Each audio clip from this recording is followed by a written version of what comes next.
Now, ladies and gentlemen, let me show you this. What is this? You might be wondering what it is, and I will tell you what it is. It is a circle of steel. You can see that, a steel circle. But it is, in truth, only a steel circle on this side. You see, can you see that? Yes? And on the other side, it's a square. It's a silly little trick, but it's all I ever learned at school about geometry.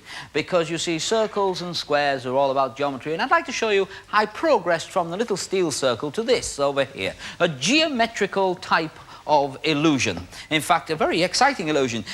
Over here are all these shapes that are made of circles made into spherical objects, and we've got blocks, and we've got triangles made into pyramids. This, however, is where they all go. This is a circle, a triangle, and a square.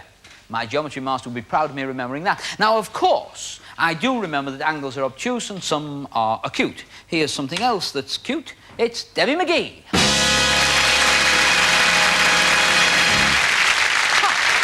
Obviously, you paid the orchestra.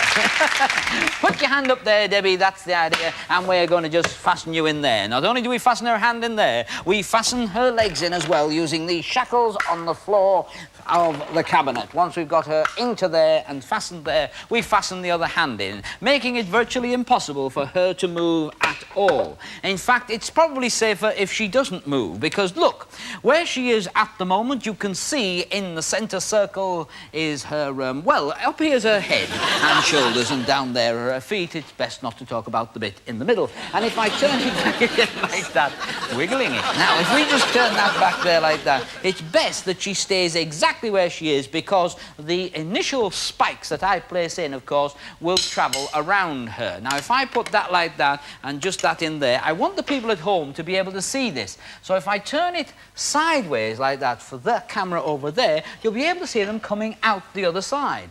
Now, of course, that wouldn't affect Debbie. Debbie is in the centre. And similarly, if I take one of these and one of these, doesn't matter which ones you take, they're all solid metal spikes, and I put them into the holes like this, and I push through like that, you can see that they go through and out the back. And that's the way it is. Now, if I take another one like this and another one like this, I can put those in the middle like that, and once I've got those in the middle like that, I can take this and this, and I can put those in there. Now, unfortunately, the ones that have gone through the middle might make you think that, well, she's down here. Well, you might well be right, but thanks to geometry, and I remember that the spherical objects are here, I put them in there, and once I've got them in, I can push them through there. But she might be in the middle, so we take this out of here, and now we have bisected and trisected and quadrisected this box into various compartments. You can see now, of course, that I have only done these spaces here, here, and here. That is, of course, while these things are here. This is not a dog kennel. This, in fact, is a set of tubes. Now, if I separate the tubes like that, you can see my fingers wiggling in there, I can put it right through the middle of the box. Now, if I stick that right through there like that and get it to come out the back, I think the people at home will be able to see that coming out the back quite nicely. This square one, as we know, goes in the bottom of the box. I'll show you inside that as well. You can see inside that, and we just put it through here.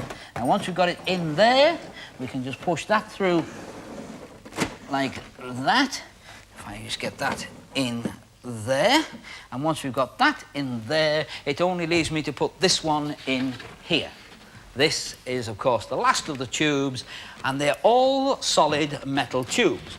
Well, of course, the people who are viewing at home are sitting there saying, how does he do it? Some of them are sitting there saying, why does he do it? But what you do is you get it all nicely lined up like that, so that you can then do this.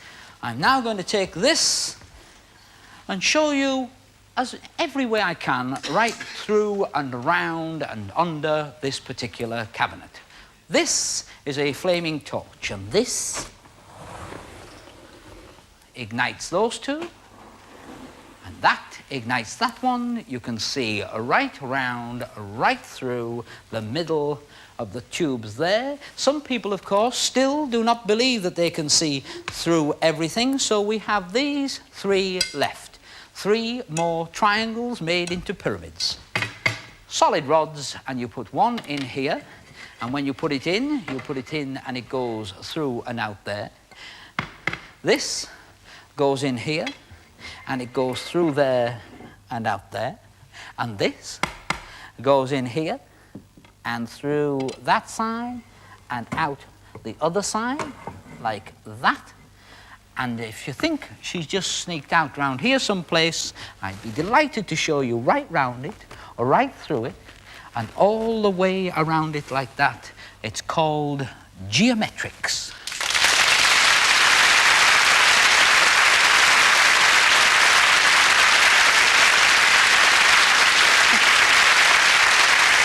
Well, some people believe, of course, that perhaps she isn't in there at all.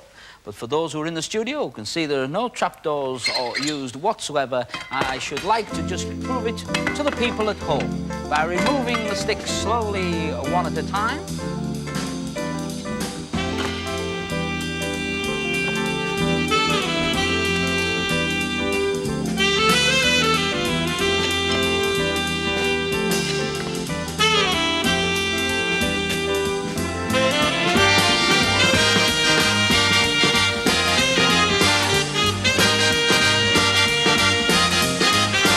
Reveal to you all, ladies and gentlemen, Debbie McGee.